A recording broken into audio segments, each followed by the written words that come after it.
சாமி சாமி, என் வீட்டுக்கார குடிய குடிச்சு வந்து டெய்லி சண்டை போட்டுக்கிட்டே இருக்கா சாமி. வீட்டுல நிம்மதியே இல்லை. மனச மாத்த ஏதாவது வழி இருந்தா சொல்லுங்களாம். பரிகாரம் இருந்தாலும் பரவாயில்ல, நான் பண்றேன் சாமி. அப்படி நீ நினைச்சது நடந்துருச்சுன்னா சாமிக்கு என்ன செய்வேன்? என்ன செய்யணும்னு சொல்லுங்க சாமி, நான் செய்யறேன்.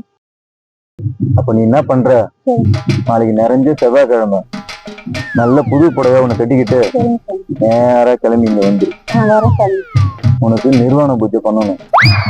அது பண்ணா நீ நினைச்சது எல்லாமே நடக்கும். அப்ப நீ மட்டும் தான் தனியா வரணும், உன் வீட்டுக்காரன் கூட வரக்கூடாது. சரிங்க சாமி, கிளம்பு.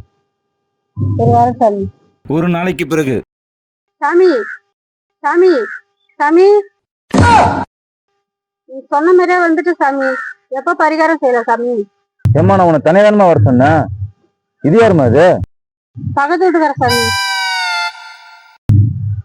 அப்ப இது யாரு? எதிர்த்து வீட்டுக்கார சாமி. அப்ப உன் வீட்டுக்கார கூட நீ இருக்கவே மாட்டியா? ஐயோ பெருப்பு ரத்த காலி பண்ணி ஓடிட்டு